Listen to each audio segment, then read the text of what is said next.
A song of buttercups and orchids.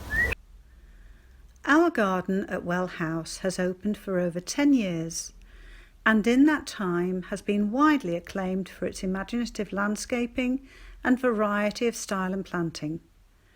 However, when we bought the house in spring 1999, the picture was somewhat different, and certainly in terms of what is now the wildflower meadow, a wasteland was indeed what we inherited.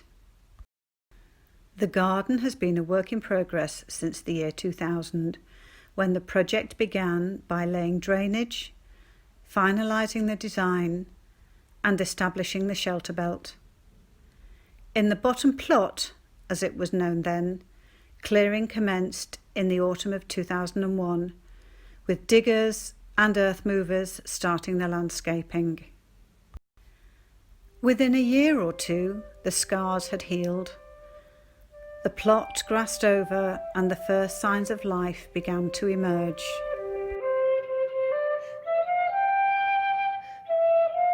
And by spring 2004, the first self-seeded wildflowers started to appear.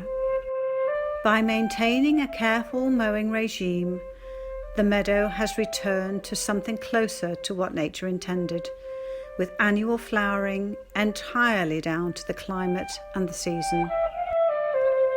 Now happily mature, in spring and summer the wildflower meadow bursts with self-seeded grasses, many native wildflowers and, our delight, orchids growing naturally between the mown paths. Having started with just one orchid years ago, they have established themselves all over, and we can now boast a colony of hundreds. We love to see plants like clover, self-heal, bird's foot trefoil and vetch establishing themselves throughout the meadow.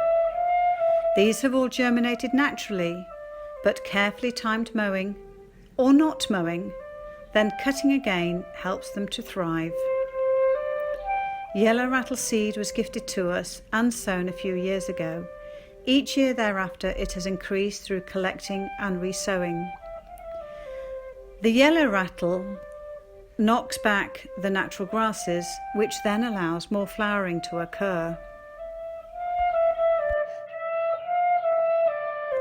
Over time, dedicated wildflower spaces have been created using seed mixes from the Olympic Seed Bank and other providers, alongside the native species which continue to evolve and expand. The underlying objective of all the planting and cultivation is to offer habitat and food source to encourage as much wildlife as we can into the garden.